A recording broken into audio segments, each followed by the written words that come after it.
মানে রান্নার প্রতি ইন্টারেস্টে কবে থেকে হলো? রান্নার রানী কেন বলা হয়?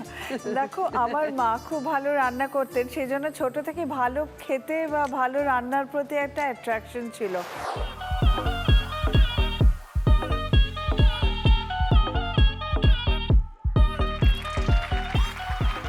নমস্কার, দিদি নাম্বার 1 সিজন 5-এ আপনাদের সবাইকে স্বাগত।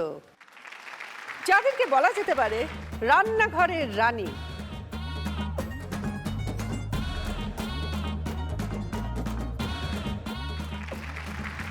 চলে এসেছে আমার 4 রাঁধুনি দিদি। প্রথমে আছে দীপান্বিতা ভাটিয়া, রুকমা দাক্ষী, নমস্কার। তারপরে আছে শর্মিষ্ঠা দে। তোমার কেমন লাগছে বলো? ভীষণ ভালো লাগছে, তোমার সামনে আসতে পেরেছি, এটাই আমার মানে বিরাট ব্যাপার। আমি তোমার জন্য 2টো বই এনেছি, আমার 14টা বই আছে, আচ্ছা। তার মধ্যে 2টো বই আমি তোমাকে গিফট করবো বলে এনেছি। নমস্কার। কেমন লাগছে আজকে এসে? ভীষণ ভালো লাগছে, কারণ জীবন মানেই জি বাংলা, আর জি বাংলার একটা অনুষ্ঠানে তোমার সাথে এসে খেলবো, এটা তো স্বপ্নেও ভাবতে পারিনি কোনো সময়। থ্যাংক ইউ, খুবই ভালো লাগছে। আমি মাইক্রো ওভেন নিয়েই একটু চর্চা করি, কারণ এখন ওই অ্যাওয়ারনেসটা অনেক বেশি হয়েছে যে ওই শুধুমাত্র গরম করার যন্ত্র নয়, অনেক কিছুই করা যায় কম তেলে, বেশি নিউট্রিয়েন্টসগুলো রেখে। এখন তো সবাই আমরা হেলথ কনসিয়াস খুব হয়ে গেছি, সে তো বটেই। সুতরাং আমরা চেষ্টা করছি সবাইয়ের কাছে ঘরে ঘরে এই কনসেপ্টটা পৌঁছতে আর কি। তোমাদের নিয়ে আরো গল্প করব, কিন্তু তার আগে শুরু করব আমাদের প্রথম রাউন্ড লুটপাট। দেখো, ওখানে অনেক রকমের মিষ্টি আছে, সন্দেশ আছে, ল্যাংচা আছে, চেরি আছে। এই সব জিনিস দিয়ে তোমাদের একটা ময়ূর বানাতে হবে। দীপান্বিতা, হ্যাঁ, এই প্রফেশনের সঙ্গে কিভাবে যুক্ত হলে? আমার না খুব অনেক অল্প বয়সে বিয়ে হয়ে গেছিল, মানে আচ্ছা। জাস্ট ক্লাস 12 পাশ করেছি, তারপরে কলেজে যেতে যেতেই বিয়ে হয়ে গেছে। আমি রান্নার ব্যাপারে কিচ্ছু জানতাম না। আচ্ছা। তারপর আমার হাজবেন্ডের ট্রান্সফারও হয়ে গেছিল, ট্রান্সফারেবল জব ছিল। কোথায় হলো ট্রান্সফার? আমরা বিহারে চলে গেছিলাম। আচ্ছা। এক্সপ্লোসিভস ফ্যাক্টরিতে আমার হাজবেন্ডের ট্রান্সফার হয়ে গেল, তো ওখানে ছোট্ট কলোনি ছিল, আর আমি কিচ্ছু পারতাম না রান্না করতে, সেটা একটা বিশাল একটা প্রবলেম ছিল। তো যাই হোক, তারপরে আমার হাজবেন্ড না খুব খুব খুব ভালো রান্না করতে পারে, ঠিক উল্টো। কোথায় নাকি? হ্যাঁ, হাতে করি আমার শ্বশুর বাড়ি এসেই। আচ্ছা। আমার শাশুড়ি ভীষণ ভালো রান্না করেন, আর আমার শ্বশুরমশাই যেহেতু পাঞ্জাবি, তাই নর্থ ইন্ডিয়ান ফুডগুলো আমার শাশুড়ি আমার শেখালেন। তোমার হাজবেন্ড পাঞ্জাবি আর তুমি? হ্যাঁ, আমি বাঙালি। তুমি বাঙালি? হ্যাঁ, আমার শাশুড়ি আবার বাঙালি।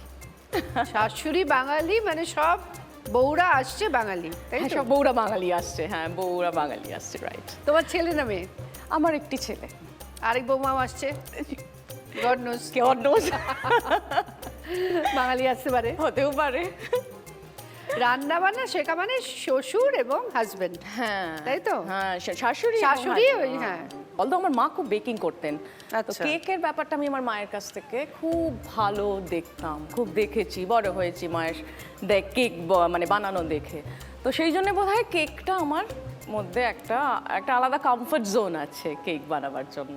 তো আমি খুব ডেজার্টটাও খুব ভালো বানাই। তো ধরো আচ্ছা। চকলেট মুজ বা বেকড আলাস্কার রেসিপি, যেটা কেকটা আমরা চকলেট কেক করবো, একটু শ্যালো কেক বানাতে হয়, মানে একটু পাতলা। কেকটা হলে ঠান্ডা হবে, ঠান্ডা হওয়ার পর আমরা ওতে বেশ 3টে স্কুপ বড় বড় আইসক্রিমস দিয়ে দিলাম, একটা চকলেট, একটা বাটারস্কচ, একটা ভ্যানিলা। ভাবা যায় না। তো এক বাইটটা দিয়ে কভার করে দিতে হয়, তার জন্য আমাদের 3টে শুধু ডিমের সাদা অংশ নিতে হয়। নিয়ে তারপর সেটাকে একটা একদম পরিষ্কার ক্লিন ড্রাই বলে হ্যান্ড বিটারে খুব ভালো করে বিট করলে এক হোয়াইটটা স্টেপ হয়ে যায়, একদম ফুলে ওঠে।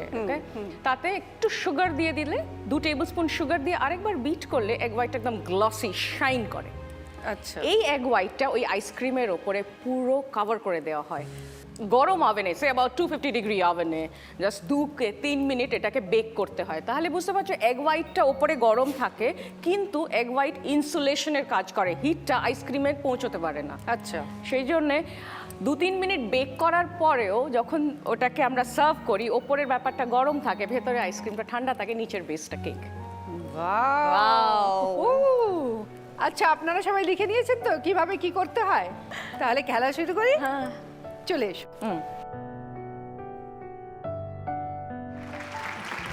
ফ্রাইড রাইস আর চিকেন কষা, দিদি মাখেন কচি শসা। এটা হচ্ছে আমার মেয়ে, এটা হচ্ছে আমার হাজবেন্ড। আচ্ছা, ফ্রাইড রাইস আর চিকেন কষা, দিদি মাখেন কচি শসা। ফ্রাইড রাইস আর চিকেন কষা, দিদি মাখেন কচি শসা। ফ্রাইড রাইস আর চিকেন কষা দিদি মাখেন কচি শসা। ওকে তোমার সময় শুরু হচ্ছে এখন। ফ্রাইড রাইস আর চিকেন কষা দিদি মাখে কচি শসা। ফ্রাইড রাইস আর চিকেন কষা দিদি মাখেন কচি শসা।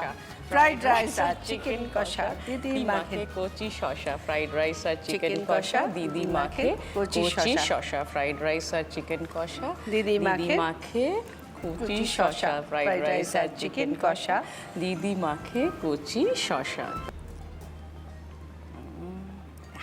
Very good. Thank you. 41 সেকেন্ডসে। Wow, pretty long. Thank you. রুকমাদি, বলো। মানে রান্নার প্রতি ইন্টারেস্ট কবে থেকে হলো? রান্নার রানী কেন বলা হয়? দেখো, আমার মা খুব ভালো রান্না করতেন, সেই জন্য ছোট থেকে ভালো খেতে বা ভালো রান্নার প্রতি একটা অ্যাট্রাকশন ছিল। তবে ওর মতন আমারও ক্লাস 12-এ বিয়ে হয়ে গেছে। আচ্ছা। কাজেই রান্না কিছুই জানতাম না, আস্তে আস্তে শিখেছি ওভার দ্য ইয়ার্স। আর সেটা হচ্ছে কি যে খেতে ভালোবাসি, তো কোনটা কি দিয়ে হচ্ছে এইটা একটা ভাবনা Interest ছিল। চিন্তা ছিল।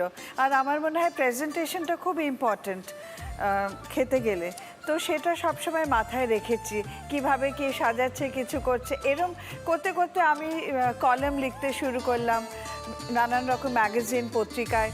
তারপরে অনেক জায়গা থেকে ডাক আসতে লাগলো। এরম করতে করতে আমি অ্যাকচুয়ালি তো স্কুলে পড়াই, আমার আচ্ছা। স্কুল টিচার, কিন্তু আমার কুকারিটা একটা প্যারালাল প্রফেশন হয়ে গেছে এখন। একটা স্পেশাল রান্নার কথা যদি বলো খুব ভালো লাগবে। আমি ধরো বাড়িতে পার্টি হলে আমি খুব স্ন্যাক্সটা চটপট, মানে একটার পর একটা। আমার মনে হয় আমি একটু প্লিজ শেখাও, আমি ডিনারটা শিখি। সিম্পল রাখো। স্ন্যাক্স বলো যেটা চটপট রান্না করা যায়, যারা ভেজিটেরিয়ান এনজয় করবে। ভেজিটেরিয়ান বলছো? আচ্ছা, পনির, যার নিজস্ব কোনো স্বাদই নেই, হ্যাঁ। অত্যন্ত বাজে একটা খাবার। হ্যাঁ। আর আমরা তো বলবোই যারা স্ট্রিক্টলি ননভেজ, হ্যাঁ। কিন্তু পনিরটাও একটু চটপটা করে করা যায়। দেখো, পনিরটা খুব পাতলা স্লাইসে কাটলে, কেটে ভেতরে যদি লঙ্কার আচার বা তোমার বাড়িতে যে কোনো আচার আচ্ছা। সেটা আছে, সেটার একটু ফিলিং, একটু পেঁয়াজ টিয়াজে ফিলিং করে দুটো পনির স্যান্ডউইচের মতন করলে, ব্যাটারে চুবিয়ে ডিপ ফ্রাই, খুব আচ্ছা। মানে একদম চুকুম চাকুম খাওয়া। তুমি চলে এসো, দেখা যাক কিভাবে ময়ূর বানাতে পারো। বড় বাবু ফাঁড়িতে, শুঁয়োপোকা দাঁড়িতে। বড় বাবু ফাঁড়িতে, শুঁয়োপোকা দাঁড়িতে। ঠিক আছে, রেডি? All the best. তোমার সময় শুরু হচ্ছে এখন। বড়বাবু ফাঁড়িতে, শুঁয়োপোকা দাঁড়িতে। বড়বাবু ফাঁড়িতে, শুঁয়োপোকা দাঁড়িতে। বড়বাবু ফাঁড়িতে, শুঁয়োপোকা দাঁড়িতে। বড়বাবু ফাঁড়িতে, শুঁয়োপোকা দাঁড়িতে। বড়বাবু ফাঁড়িতে, শুঁয়োপোকা দাঁড়িতে। বড়বাবু ফাঁড়িতে, শুঁয়োপোকা দাঁড়িতে। বড়বাবু ফাঁড়িতে, শুঁয়োপোকা দাঁড়িতে। বড়বাবু ফাঁড়িতে, শুঁয়োপোকা দাঁড়িতে। বড়বাবু ফাঁড়িতে, শুঁয়োপোকা দাঁড়িতে। বড়বাবু ফাঁড়িতে, শুঁয়োপোকা দাঁড়িতে। বড়বাবু ফাঁড়িতে, শুঁয়োপোকা দাঁড়িতে। বড়বাবু ফাঁড়িতে, শুঁয়োপোকা দাঁড়িতে। বড়বাবু ফাঁড়িতে, শুঁয়োপোকা দাঁড়িতে। 35 সেকেন্ডসে। Digi number one, Digi number one.